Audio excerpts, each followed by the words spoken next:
Toca Livros e Editora Rocco apresentam A Legião Estrangeira, de Clarice Lispector, narrado por Carol Badra.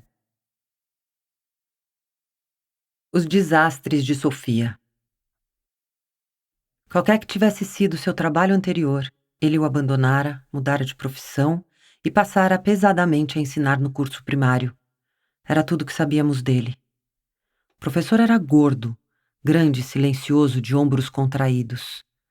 Em vez de nó na garganta, tinha ombros contraídos. Usava paletó curto demais, óculos sem aro, com um fio de ouro encimando o nariz grosso e romano. E eu era atraída por ele. Não amor, mas atraída pelo seu silêncio e pela controlada impaciência que ele tinha em nos ensinar e que, ofendida, eu adivinhara. Passei a me comportar mal na sala. Falava muito alto, mexia com os colegas, interrompia a lição com piadinhas, até que ele dizia vermelho: "Cale-se ou expulso a senhora da sala." Ferida, triunfante, eu respondia em desafio: "Pode me mandar." Ele não mandava, senão estaria me obedecendo. Mas eu o exasperava tanto que se tornara doloroso para mim ser objeto do ódio daquele homem que de certo modo eu amava. Não o amava como a mulher que eu seria um dia. Amava-o como uma criança que tenta desastradamente proteger um adulto com a cólera de quem ainda não foi covarde e vê um homem forte de ombros tão curvos. Ele me irritava. De noite, antes de dormir, ele me irritava. Eu tinha 9 anos e pouco. Dura idade como o talo não quebrado de uma begônia. Eu o espicaçava e, ao conseguir exacerbá-lo, sentia na boca, inglória de martírio, a acidez insuportável da begônia quando é esmagada entre os dentes, e roía as unhas, exultante. De manhã, ao atravessar os portões da escola, pura como ia com meu café com leite e cara lavada, era um choque deparar em carne e osso com o homem que me fizera devanear por um abismal minuto antes de dormir. Em superfície de tempo fora 1 minuto apenas, mas em profundidade eram velhos séculos de escuríssima doçura. De manhã, como se eu não tivesse contado com a existência real daquele que desencadeara meus negros sonhos de amor, de manhã, diante do homem grande com seu paletó curto, em choque eu era jogada na vergonha, na perplexidade e na assustadora esperança. A esperança era o meu pecado maior. Cada dia renovava-se a mesquinha luta que eu encetara pela salvação daquele homem. Eu queria o seu bem, e em resposta ele me odiava. Contundida, eu me tornara o seu demônio e tormento, símbolo do inferno que devia ser para ele ensinar aquela turma risonha de desinteressados. Tornara-se um prazer já terrível, o de não deixá-lo em paz. O jogo, como sempre, me fascinava. Sem saber que eu obedecia às velhas tradições, mas com uma sabedoria com que os ruins já nascem, aqueles ruins que roem as unhas de espanto, e sem saber que obedecia uma das coisas que mais acontecem no mundo, eu estava sendo a prostituta e ele o santo. Não, talvez não seja isso. As palavras me antecedem e ultrapassam. Elas me tentam e me modificam. E se não tomo cuidado, será tarde demais. As coisas serão ditas sem eu as ter dito. Ou, pelo menos, não era apenas isso.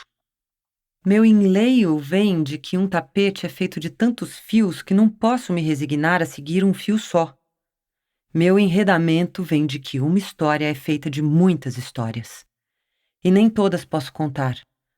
Uma palavra mais verdadeira poderia de eco em eco fazer desabar pelo despenhadeiro as minhas altas geleiras.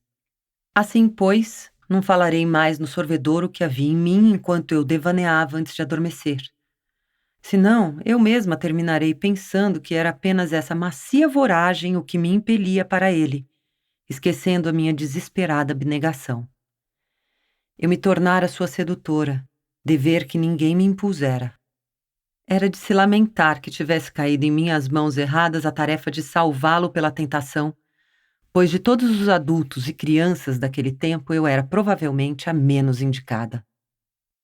Essa não é flor que se cheire, como dizia nossa empregada, mas era como se, sozinha, com um alpinista paralisado pelo terror do precipício, Eu, por mais inábil que fosse, não pudesse senão tentar ajudá-lo a descer. O professor tivera a falta de sorte de ter sido logo a mais imprudente quem ficara sozinha com ele nos seus ermos. Por mais arriscado que fosse o meu lado, eu era obrigada a arrastá-lo para o meu lado, pois o dele era mortal. Era o que eu fazia. Como uma criança importuna, puxo um grande pela aba do paletó. Ele não olhava para trás, não perguntava o que eu queria e livrava-se de mim com um safanão. Eu continuava a puxá-lo pelo paletó, meu único instrumento era a insistência. E disso tudo ele só percebia que eu lhe rasgava os bolsos. É verdade que nem eu mesma sabia ao certo o que fazia. Minha vida com o professor era invisível. Mas eu sentia que meu papel era ruim e perigoso, impelia minha voracidade por uma vida real que tardava, e pior que inábil, eu também tinha gosto em lhe rasgar os bolsos. Só Deus perdoaria o que eu era, porque só Ele sabia do que me fizera e para o quê. Eu me deixava, pois, ser a matéria dele. Ser matéria de Deus era a minha única bondade e a fonte de um nascente misticismo. Não misticismo por ele, mas pela matéria dele. Mas pela vida crua e cheia de prazeres. Eu era uma adoradora. Aceitava a vastidão do que eu não conhecia e ela me confiava toda com segredos de confessionário. Seria para as escuridões da ignorância que eu seduzia o professor? E com o ardor de uma freira na cela, freira alegre e monstruosa, ai de mim!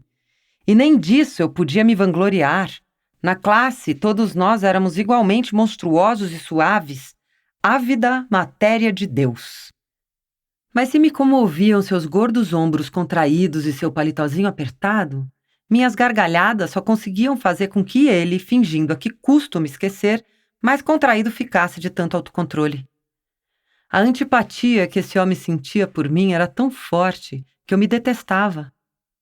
Até que meus risos foram definitivamente substituindo a minha delicadeza impossível. Aprender eu não aprendia naquelas aulas. O jogo de torná-lo infeliz já me tomara demais.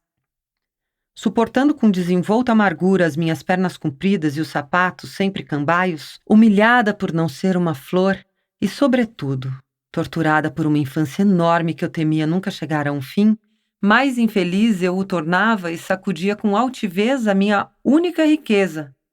Os cabelos escorridos que eu planejava ficarem um dia bonitos com permanente que por conta do futuro eu já exercitava sacudindo-os.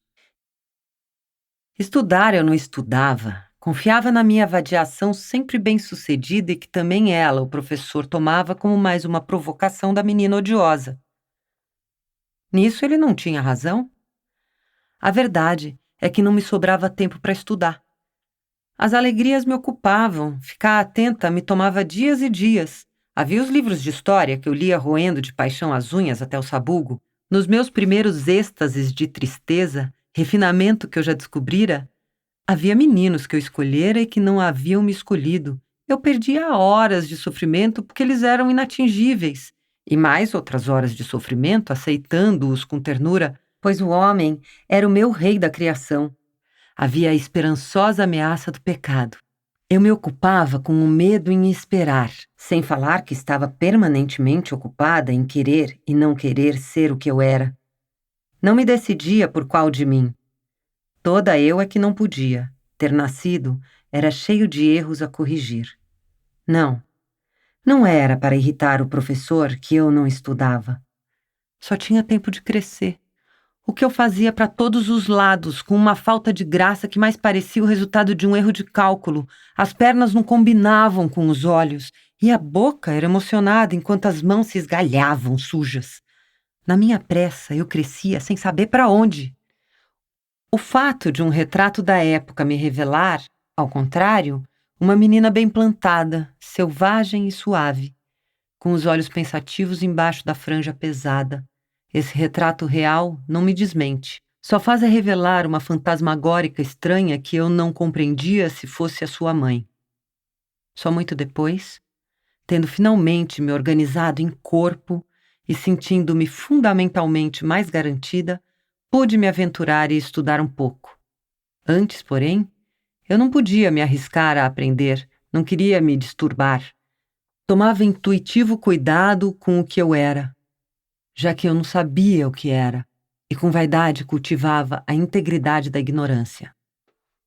Foi pena o professor não ter chegado a ver aquilo que, em 4 anos depois, inesperadamente eu me tornaria. Aos 13 anos, de mãos limpas, banho tomado, toda composta e bonitinha, ele me teria visto como um cromo de Natal à varanda de um sobrado. Mas em vez dele, passara embaixo um ex-amiguinho meu, gritara alto meu nome sem perceber que eu já não era mais um moleque, sim uma jovem digna cujo nome não pode mais ser berrado pelas calçadas de uma cidade. Que é? Indaguei do intruso com a maior frieza. Recebi então como resposta gritada a notícia de que o professor morrera naquela madrugada. E Branca, de olhos muito abertos, eu olhara a rua vertiginosa a meus pés. Minha compostura quebrada como a de uma boneca partida. Voltando a 4 anos atrás. Foi talvez por tudo o que contei, misturado em conjunto, que escrevi a composição que o professor mandara, ponto de desenlace dessa história e começo de outras. Ou foi apenas por pressa de acabar de qualquer modo o dever para poder brincar no parque? Vou contar uma história, disse ele, e vocês façam a composição, mas usando as palavras de vocês. Quem for acabando não precisa esperar pela sineta, já pode ir para o recreio. O que ele contou? Um homem muito pobre sonhara que descobrira um tesouro e ficara muito rico. Acordando, arrumara sua trouxa, saíra em busca do tesouro. Andara o mundo inteiro e continuava sem achar o tesouro. Cansado, voltara para sua pobre casinha. E como não tinha o que comer, começara a plantar no seu pobre quintal. Tanto plantara, tanto colhera, tanto começara a vender que terminara ficando muito rico. Ouvi com ar de desprezo, ostensivamente brincando com o lápis, como se quisesse deixar claro que suas histórias não me ludibriavam e que eu bem sabia quem ele era. Ele contara sem olhar uma só vez para mim. É que na falta de jeito de amá-lo e no gosto de persegui-lo, eu também o acossava com o olhar. A tudo que ele dizia eu respondia com um simples olhar direto, do qual ninguém, em sã consciência, poderia me acusar. Era um olhar que eu tornava bem límpido e angélico, muito aberto, como o da candidez olhando o crime. E conseguia sempre o mesmo resultado. Com perturbação, ele evitava meus olhos, começando a gaguejar, o que me enchia de um poder que me amaldiçoava, e de piedade. O que, por sua vez, me irritava. Irritava-me que ele obrigasse uma porcaria de criança a compreender um homem. Eram quase 10 horas da manhã e em breve soaria a sineta do recreio. Aquele meu colégio, alugado dentro de um dos parques da cidade, tinha o maior campo de recreio que já vi. Era tão bonito para mim como seria para um esquilo ou um cavalo. Tinha árvores espalhadas, longas descidas e subidas e estendida a relva. Não acabava nunca. Tudo ali era longe e grande, feito para pernas compridas de menina, com lugar para montes de tijolo e madeira de origem ignorada, para moitas de azedas begônias que nós comíamos, para sol e sombra onde as abelhas faziam mel. Lá cabia um ar livre imenso, e tudo fora vivido por nós. Já tínhamos rolado de cada declive, intensamente cochichado atrás de cada monte de tijolo, comido de várias flores, e em todos os troncos havíamos a canivete gravado datas, doces nomes feios e corações transpassados por flechas. Meninos e meninas ali faziam seu mel. Eu estava no fim da composição e o cheiro das sombras escondidas já me chamava. Apressei-me. Como eu só sabia usar minhas próprias palavras, escrever era simples. Apressava-me também o desejo de ser a primeira a atravessar a sala. O professor terminara por me isolar em quarentena na última carteira e entregar-lhe, insolente, a composição, demonstrando-lhe assim a minha rapidez, qualidade que me parecia essencial para se viver e que, Eu tinha certeza, o professor só podia admirar. Entreguei-lhe o caderno e ele o recebeu sem ao menos me olhar. Melindrada, sem um elogio pela minha velocidade, saí pulando para o grande parque. A história que eu transcrevera em minhas próprias palavras era igual à que ele contara. Só que naquela época, eu estava começando a tirar a moral das histórias, o que, se me santificava, mais tarde ameaçaria sufocar-me em rigidez. Com alguma faceirice, pois, havia acrescentado as frases finais. Frases que horas depois eu lia e relia para ver o que nelas haveria de tão poderoso a ponto de enfim ter provocado o homem de um modo como eu própria não conseguira até então.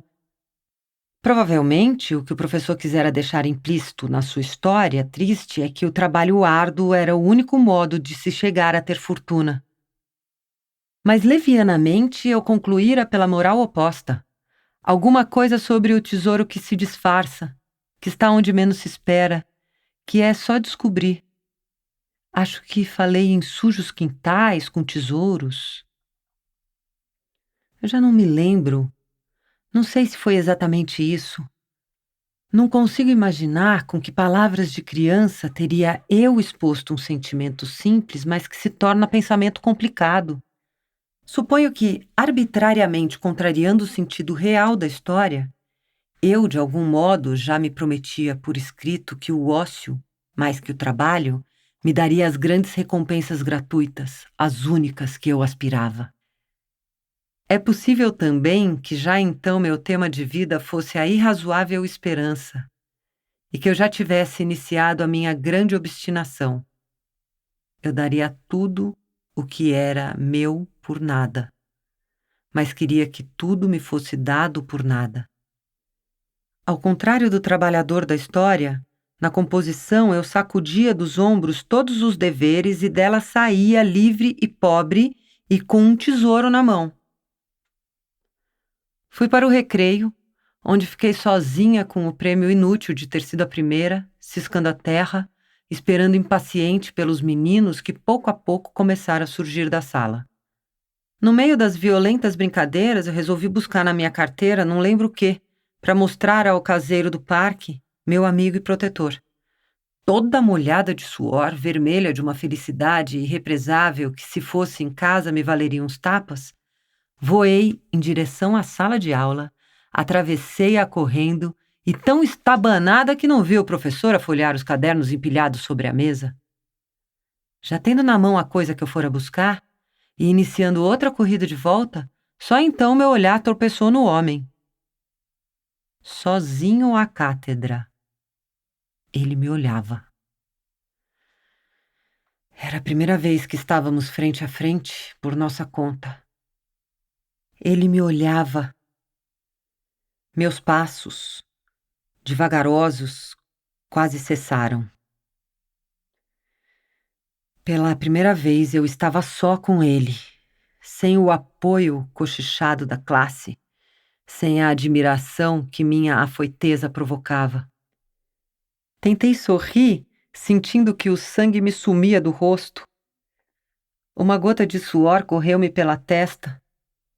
Ele me olhava. O olhar era de uma pata macia e pesada sobre mim. Mas se a pata era suave, tolhia-me toda como a de um gato que sem pressa prende o rabo do rato. A gota de suor foi descendo pelo nariz e pela boca, dividindo ao meio o meu sorriso. Apenas isso. Sem uma expressão no olhar, ele me olhava. Comecei a costear a parede de olhos baixos, prendendo-me toda a meu sorriso, único traço de um rosto que já perdera os contornos. Nunca havia percebido como era comprida a sala de aula. Só agora, ao lento passo do medo, eu via o seu tamanho real. Nem minha falta de tempo me deixara perceber até então como eram austeras e altas as paredes, e duras, eu sentia a parede dura na palma da mão. Num pesadelo do qual sorrir fazia parte, eu mal acreditava poder alcançar o âmbito da porta, De onde eu correria.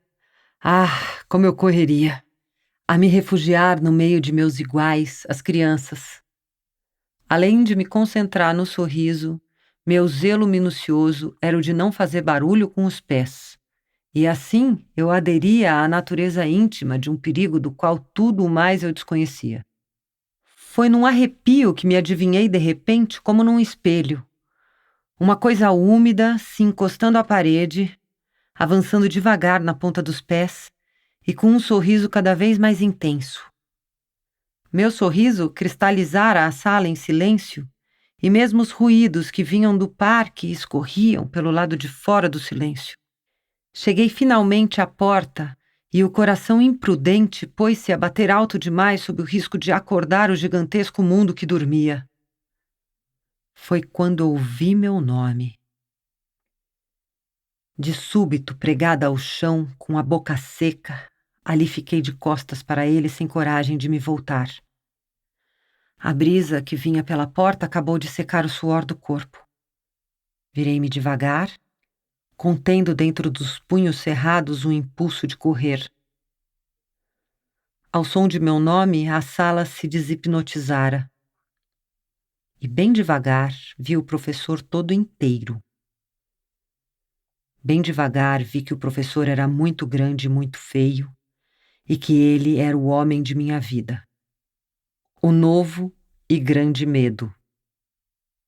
Pequena, sonâmbula, sozinha, diante daquilo a que minha fatal liberdade finalmente me levara.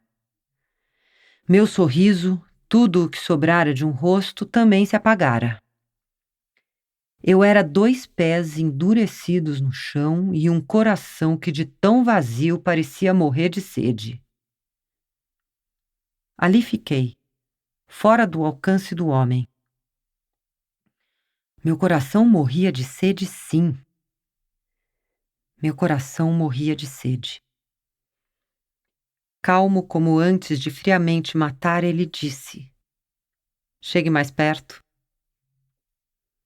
Como é que um homem se vingava? Eu ia receber de volta em pleno rosto a bola de mundo que eu mesma lhe jogara e que nem por isso me era conhecida. Ia receber de volta uma realidade que não teria existido se eu não a tivesse temerariamente adivinhado e assim lhe dado vida. Até que ponto aquele homem, monte de compacta tristeza, era também um monte de fúria? Mas meu passado era agora tarde demais. Um arrependimento estoico manteve ereta a minha cabeça. Pela primeira vez, a ignorância, que até então fora meu grande guia, desamparava-me. Meu pai estava no trabalho, minha mãe morrera há meses. Eu era o único eu. "Pegue seu caderno", acrescentou ele. A surpresa me fez subitamente olhá-lo. Era só isso, então? O alívio inesperado foi quase mais chocante que meu susto anterior. Avancei um passo, estendi a mão gaguejante. Mas o professor ficou imóvel e não entregou o caderno. Para minha súbita tortura, sem me desfitar, foi tirando lentamente os óculos. E olhou-me com os olhos nus que tinham muitos cílios. Eu nunca tinha visto seus olhos que, com as inúmeras pestanas, pareciam 2 baratas doces. Ele me olhava e eu não soube como existir na frente de um homem. Disfarcei olhando o teto, o chão, as paredes e mantinha a mão ainda estendida porque não sabia como recolhê-la. Ele me olhava manso, curioso, com os olhos despenteados como se tivesse acordado. Iria ele me amassar com mão inesperada? Ou exigir que eu me ajoelhasse e pedisse perdão? Meu fio de esperança era que ele não soubesse o que ele tinha feito, assim como eu mesma já não sabia. Na verdade, eu nunca soubera. Como é que lhe veio a ideia do tesouro que se disfarça? Que tesouro? Murmurei, atoleimada. Ficamos nos fitando em silêncio. Ah, o tesouro! Precipitei-me de repente, mesmo sem entender, ansiosa por admitir qualquer falta, implorando-lhe que meu castigo consentisse apenas em sofrer para sempre de culpa, que a tortura eterna fosse a minha punição, mas nunca essa vida desconhecida. O tesouro está escondido onde menos se espera, que é só descobrir. Quem lhe disse isso? O homem enlouqueceu, pensei, pois que tinha a ver o tesouro com aquilo tudo? Atônita, sem compreender e caminhando de inesperado a inesperado, pressenti, no entanto, um terreno menos perigoso. Nas minhas corridas, eu aprendera a me levantar das quedas, mesmo quando mancava, e me refiz logo. Ah, foi a composição do tesouro! Esse, então, deve ter sido meu erro. Fraca, e embora pisando cuidadosamente. Esperamos que você tenha gostado desta prévia. Para continuar ouvindo este audiolivro no Google Play Livros, use o link na descrição do vídeo.